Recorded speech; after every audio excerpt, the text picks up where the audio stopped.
amigos e amigas, canal do Xavier, eu sou o Xavier. Gente, deem o like, compartilhem esse vídeo, se inscrevam no canal e façam comentários. Isso é muito importante para a gente continuar o compromisso aqui o trabalho que a gente tem aqui, o compromisso com vocês, de levar essas informações.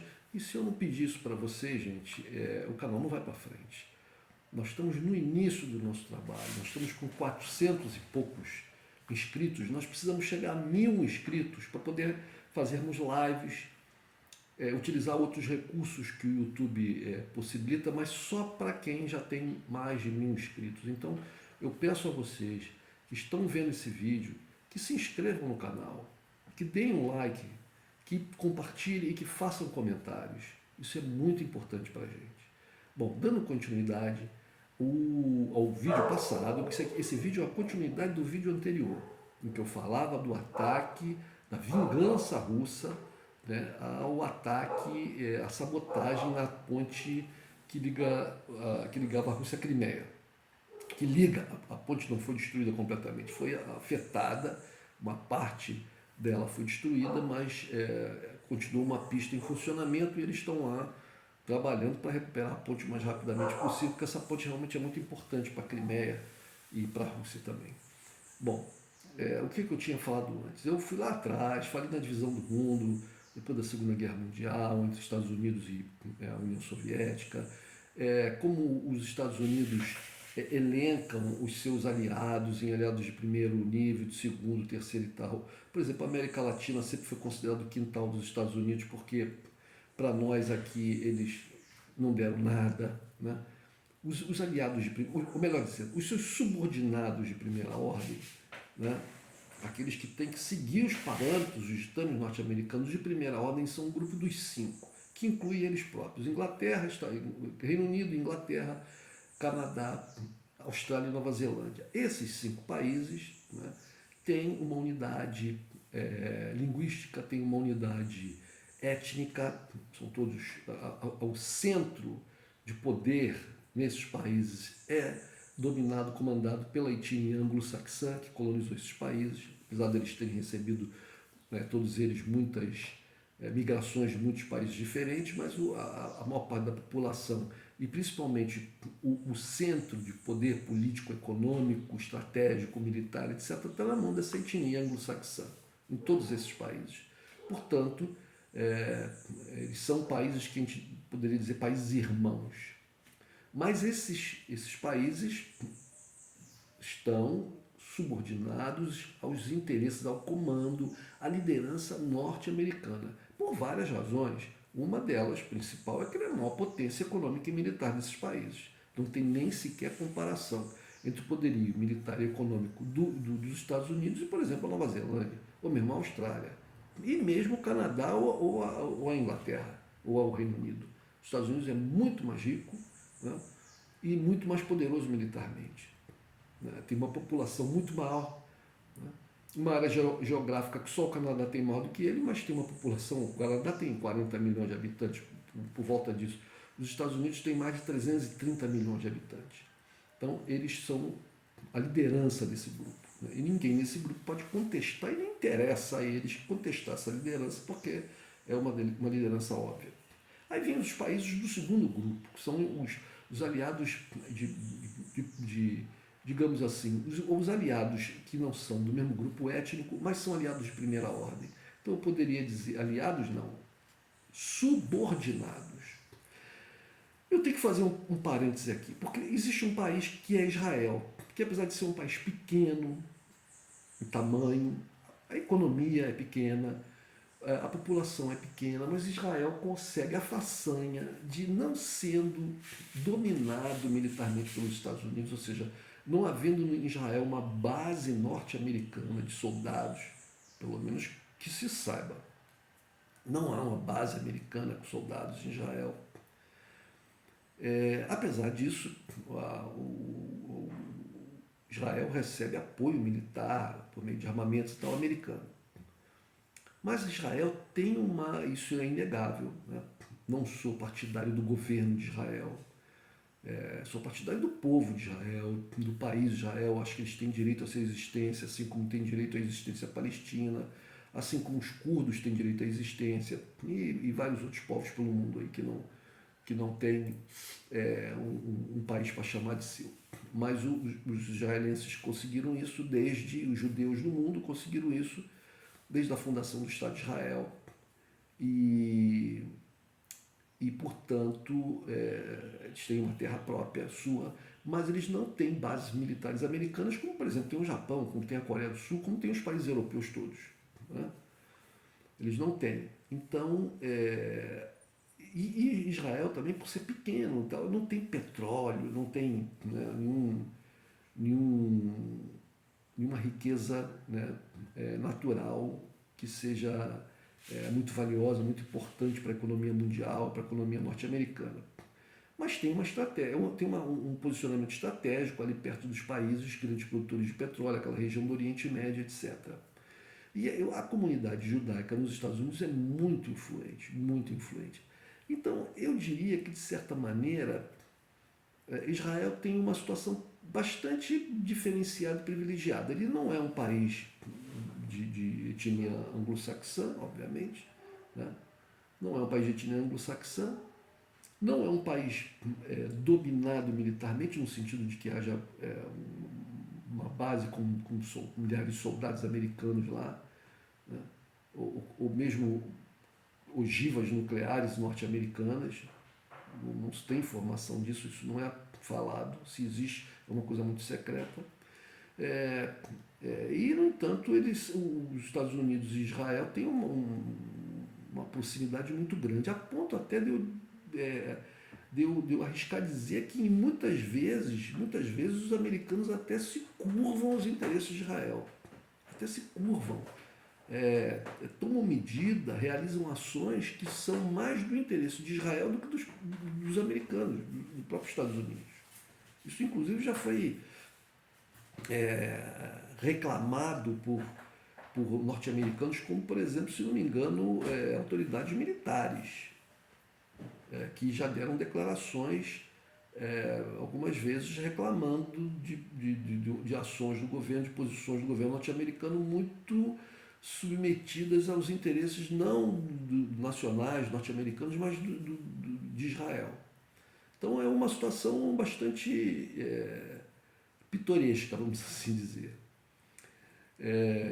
E, obviamente, se Israel for atacado de forma, né, muito, muito forte, invadindo o território ou dispararem contra Israel um míssil com uma ogiva nuclear e tal, os Estados Unidos vão responder.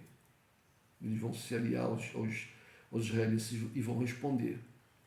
Bom, aí depois disso você tem os aliados subordinados de um segundo nível, mas muito importante ainda, muito importante, que são, por exemplo, o Japão e a Coreia do Sul. Apesar de não serem da etnia anglo-saxã, são países que são subordinados militarmente, têm bases militares. No entanto, foi permitido a esses países que, no contexto do capitalismo mundial dominado pelos Estados Unidos, eles alcançassem um nível de riqueza muito grande, principalmente o Japão, né? Alcançasse um nível de riqueza muito grande. Isso interessa aos norte-americanos e, claro, que interessa aos japoneses que lá no passado, né, lutaram 2 vezes para tentar manter um império mundial e ter uma proeminência no mundo, conseguiram essa proeminência sendo submetidos a um outro país, no caso dos Estados Unidos, tendo uma riqueza sendo, até antes da ascensão da China, sendo o segundo país mais rico do mundo. Né? Com a ascensão da China, eles passaram a terceira, mas veja bem, né? São subordinados de luxo. A própria Coreia do Sul é uma subordinada de luxo, tem um padrão, uma riqueza muito grande. Então, por que você vai reclamar? Nós aqui na América Latina reclamamos, e muito com razão, porque nós fomos relegados a uma posição de miséria, de pobreza, de falta de investimentos, de boicotes ao autodesenvolvimento, etc. Porque não somos área estratégica e porque na divisão de poder depois da Segunda Guerra Mundial não se tinha interesse nessa região, não havia interesse nessa região por parte da União Soviética. Alguém pode dizer, mas foram tentadas aí por diversas vezes revoluções autóctones, mas com influência e apoio russo. Sim, isso foi tentado, assim como algumas ações também dos norte-americanos em países dominados pelos russos, pelos soviéticos, foi tentada, mas nada com muita ênfase, não foram investidos recursos maciços por parte da União Soviética, dos países comunistas, para que aqui acontecesse uma revolução de, de caráter socialista. A coisa ficou mais mesmo no esforço dos nativos e não surtiu efeito por causa da repressão das ditaduras. Isso é que eu estou me referindo aqui à América Latina. Né? Essas ditaduras, sim, bancadas, financiadas, operadas, treinadas, armadas pelos norte-americanos. Pois bem, então, falei lá do Japão. Os países da Europa, excetuando-se o Reino Unido, a Inglaterra, os países da Europa que receberam muitos recursos lá no famoso Plano Marshall, depois da Segunda Guerra, para conter o avanço do comunismo, mas esses países, pelos americanos terem colocado muito dinheiro lá e por eles terem colocado também muitos homens, muitos militares, muitas bases militares, foi dado a eles também alcançar um nível de riqueza no mundo, dentro do sistema capitalista dominado pelos norte-americanos. Isso é inegável. O padrão de riqueza dos países europeus a Alemanha, né, principalmente, mas também os outros, Holanda, Itália, todos eles, né, muito superior aos países pobres da Ásia, a África, como toda a América Latina. Mas sob o jugo militar americano. Sob o jugo militar americano. Então, na rabeira ficaram as áreas mais pobres do mundo, África e América Latina. A América Latina ainda consegue uma posição um pouco melhor e a África, coitada. A África realmente entrega as baratas.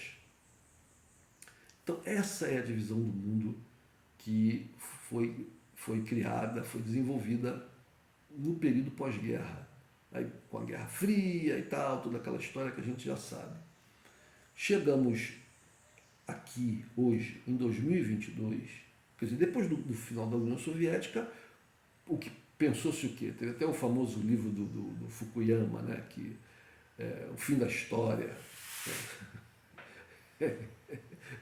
Eu acho que nunca houve uma aposta teórica em futurologia, em história do futuro, né, tão equivocada como a do Fukuyama. Mas equivocada, mas ele ganhou bastante dinheiro, deu muitas palestras, fez muitos livros e ganhou muito dinheiro.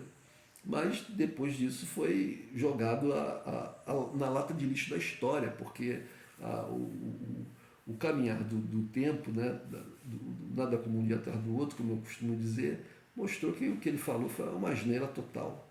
Então, depois da queda da União Soviética, enfraquecimento da Rússia, os americanos eram os senhores únicos do mundo, começaram a fazer um montão de ataques aqui e ali, você tem a Guerra do Golfo, você tem essas coisas todas que a gente sabe, essas barbaridades que foram feitas por ele lá na Iugoslávia. Eles também tomaram algumas ações bastante questionáveis e reprováveis. E aí vem quando a gente já entra aqui para o século XX, tem a guerra da Síria, você tem a guerra da Líbia, né, aquela coisa horrorosa que fizeram na Líbia, né, e destruíram o país. Quem foi que fez isso? OTAN. Destruíram a Líbia, acabaram, um país que tinha o maior PIB da África. E acabaram, agora é uma terra de ninguém, os grupos generais de milícias e tal se degladiam ali, e quem é que ganha com isso? As empresas petrolíferas ocidentais. Né? Um massacre que fizeram.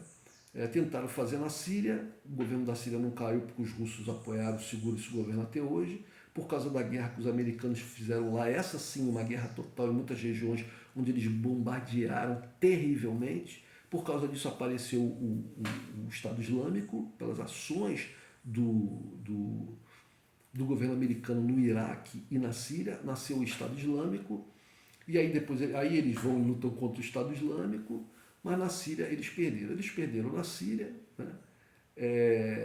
Tentaram também ali abocanhar, mordiscar a Rússia ali na Geórgia, né? Mas os russos reagiram e vem tentando. E tem o problema da China, né? Provocando a China, eles estão sempre provocando a China. A China, que é um país, contrariamente à Rússia, que tem uma história bélica, né? A China não, a China é voltada para si, para dentro. Mas os americanos não querem perder o posto de nação mais poderosa e rica do planeta, de primeiro lugar. Eles não querem ser apenas mais uma nação rica e poderosa e com tecnologia, não. Eles querem continuar sendo os primeiros, os maiores. Então a China vem ascendendo, ascendendo, e eles querem travar isso. Então a guerra na Europa é basicamente isso. Quando os americanos percebem que os chineses estão criando rotas, reavivando a antiga rota da seda e criando e fazendo comércio e cada vez comprando mais coisas e vendendo mais coisas para o mundo inteiro, principalmente para a Europa, né? E que a Rússia se alia, faz as pazes, né? Durante muito tempo viveram ali as turras, né? Apesar de serem dois países, a Rússia ter sido e a China ainda ser um país comunista, mas se desentenderam, mas depois voltaram a ter uma boa relação, se aproximaram.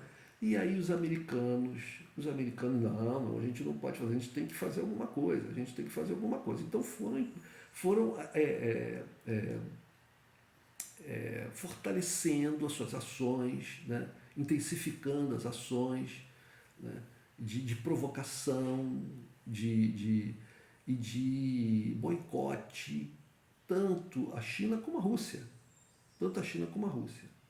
Então a Rússia foi empurrada para essa guerra por meio de ações por parte da OTAN e Estados Unidos, militares, mas também econômicas, de inteligência, espionagem, contra-espionagem, etc. Ela foi empurrada. Aí vocês veem o seguinte, os caras fazem OTAN, porque a Ucrânia, gente, tirem da cabeça de vocês essa coisa que a mídia coloca, porque o Zelensky, porque a Ucrânia, o exército da Ucrânia, isso é tudo propaganda. A Ucrânia sozinha não teria condições absolutamente nenhuma de fazer uma guerra contra a Rússia, mesmo a Rússia tendo, como eu já falei várias vezes, a Rússia tendo pegado leve, porque a Rússia vem pegando leve nessa guerra. Se a Rússia tivesse pegado pesado, quisesse pegar pesado, por exemplo, ela tinha lançado naquele complexo industrial de Azovstal, né, onde estava o batalhão Azov, escondido lá nas galerias do complexo industrial, ela tinha lançado ali as famosas bombas termobáricas, que afetam terrivelmente esconderijos subterrâneos, porque elas têm toda uma engenharia que fazem com que o calor, a pressão, né, que elas provocam entre nessas subterrâneas e matem qualquer vida que exista lá embaixo, que exista lá dentro. Eles teriam feito isso até porque o complexo industrial já estava bem atacado, estava bem destruído. Mas os russos não fizeram isso. Os russos poderiam ter destruído Odessa, e os russos não destruíram Odessa. Não destruíram, não atacaram fortemente, pesadamente. Os russos já poderiam ter atacado lá Lviv, que é a maior cidade perto da fronteira da Polônia, e que se sabe que é por ali que passa todo o fornecimento de armamento feito pela OTAN à Ucrânia. Mas os russos não fizeram isso. Aí tem algumas pessoas aqui na internet, no YouTube principalmente, nos canais de YouTube, que falam que não tem alguma coisa errada com essa guerra, sempre querendo colocar como se... A maioria são gente anti-vacina, gente que, veja bem, gente, eu não sou contra questionamentos, eu acho que a gente tem que questionar as coisas. Só que, aí eu estou até fugindo um pouquinho, a questão da vacina, gente, há décadas e décadas, nós todos tomamos vacinas. Eu, por exemplo, tive sarampo quando era criança e não morri, por sorte, porque a mortalidade por sarampo era muito grande. Eu não morri. E logo depois, a vacina do sarampo estava disponibilizada, mas eu já tinha fiquei com imunidade porque tive a doença e não morri. Mas meus irmãos, por exemplo, que nasceram depois de mim, foram vacinados, e todas as crianças. Várias doenças que acometiam crianças de forma terrível, foram praticamente erradicadas por causa das vacinas. Não havia contestação das vacinas. Toda pessoa adulta que tenha mais de 30, 40, 50, 60 anos recebeu várias e que teve acesso a isso, que mora em países onde havia um planejamento governamental com relação à vacina, tomou várias vacinas. Ninguém morreu por causa das vacinas.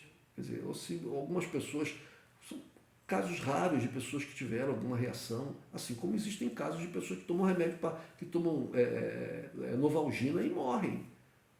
E não é por isso que se proibiu a Novalgina.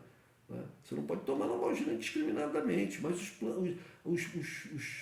os programas de vacinação no Brasil, por exemplo, eles são exitosíssimos, exitosíssimos. Mas começou a aparecer lá atrás um movimento anti-vacina, principalmente nos Estados Unidos e na Europa, pessoas que parece que não se preocupavam muito com os seus filhos, com umas teorias completamente sem a menor bagagem de conhecimento técnico na área da imunização de populações, né? Na área da virologia, na área da epidemiologia, pessoas que não têm o menor conhecimento sobre essas questões, não estudaram isso e simplesmente, não, esse negócio de vacina aí. E tem vários grupos aí que fazem discussões muito interessantes sobre a guerra na Ucrânia, mas que em outras áreas são tem um pensamento completamente torto nesse aspecto. Muita gente, infelizmente, no YouTube falando sobre isso. Então tem gente que não, porque tem um mistério, por que a Ucrânia, a Rússia não atacou. Ora, a Rússia pode não ter atacado, por exemplo, como falam aí a mídia ocidental fala, por exemplo, jornais que eu leio aqui todo dia, por exemplo, jornais portugueses, estão dizendo aí que eles reproduzem textos muitas vezes de ingleses, norte-americanos, mas às vezes tem os próprios nativos portugueses que falam que a Rússia não está acabando com suas reservas de armamento, não tem capacidade mais de reproduzir. Pode ser isso? Pode ser. Pode ser. Pode ser. Os países europeus estavam reclamando que estavam acabando com suas reservas. Vários países europeus, eu vi várias notícias sobre isso. Governos, representantes dos governos dizendo que estavam baixando muito suas reservas de armamento. Pode ter acontecido com a Rússia? Pode ser. Mas eu acho que é uma outra coisa. Eu falo acho porque realmente eu não tenho certeza. Eu estou aqui especulando, que eu penso que é como a maioria das pessoas faz, mas coloca isso como uma coisa certa. As minhas fontes, eu não sei o quê. Né? Tanto lá da Rússia como contra. Eu penso o seguinte, os russos falham. Vi uma matéria do Público em que foi dito lá na matéria do Público que os russos saíram do cerco a Kiev, quando fizeram lá no início da guerra, porque fizeram uma negociação e em função dessa negociação saíram de perto de Kiev. Mas o que foi passado, isso não foi passado lá atrás para a gente, para a mídia, para o povo, nem aqui nem na Europa. O que foi falado foi que os russos tinham cometido um engano, tinham errado, perceberam que não podiam invadir e voltaram atrás. E mudaram o direcionamento das suas tropas. Bom, essa novidade eu não tinha lido em lugar nenhum, né, de que tinha havido uma negociação e que os russos resolveram se concentrar nas regiões de maioria russa, de Donbás, etc., com as suas tropas, por causa dessa negociação. Os russos podem ter cometido um erro? Sim, eles podem ter pensado, vamos chegar lá, simplesmente a gente mostra as nossas tropas, eles já se apavoram e a gente ganha sem ter que matar a gente. Então, chegaram lá, perceberam que não seria muito bem assim, que os ucranianos estavam dispostos a resistir, e resistir dentro de uma cidade muito populosa implicaria que as forças invasoras fizessem uma matança geral. E eu acho que isso não estava no radar, como está sendo mostrado. Quem acompanha essa guerra é isso. Não está no radar dos russos fazer uma matança geral. Pode ser que as coisas mudem? Pode ser que as coisas mudem. Pode ser que as coisas mudem. Né? O continuado financiamento e armamento da Ucrânia pelo Ocidente e essas sabotagens, né, terroristas que são feitas, isso é terrorismo. O que fizeram com o Nord Stream 1 e 2 foi terrorismo. O que fizeram com a ponte da Crimeia foi terrorismo. Foi terrorismo, não é uma guerra aberta, né? Foi terrorismo. Então, pode ser que a Rússia mude. Agora, o Putin colocou o Sergei Surovikin, que é o comandante da guerra da Ucrânia. Dizem, a mídia está dizendo, que ele é inclemente, né? Que ele é inexorável. Inexorável. Não adianta, não se dobra a exorações, a rogos, a clemências, né? As súplicas não se dobra. Inexorável. Será que ele é?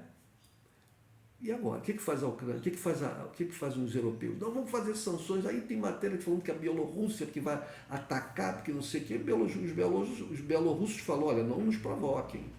Não queremos fazer guerra com ninguém, mas não nos provoquem. O que o Ocidente quer? O Ocidente não quer a paz. Vocês se lembram quando Lula, junto com o Ricardo Amorim, que era o chanceler brasileiro, o Ricardo Amorim conseguiu lá junto com o chanceler turco que o então líder iraniano aceitasse um acordo de paz, um acordo de contenção do desenvolvimento de tecnologia de armamento nucleares, etc. Vocês se lembram disso? E os americanos no governo Obama depois não aceitaram o acordo? Os americanos não querem a paz.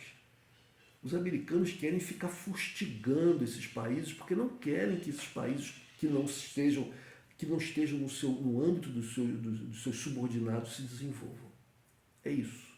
Mas é como se diz no ditado aqui no Brasil, bateu, levou. A Rússia está mostrando isso agora. Portanto, europeus, atenção, cuidado, ucranianos principalmente, cuidado, atenção, que a coisa não vai ficar bonita daqui para frente. E o inverno está chegando. Um abraço, gente.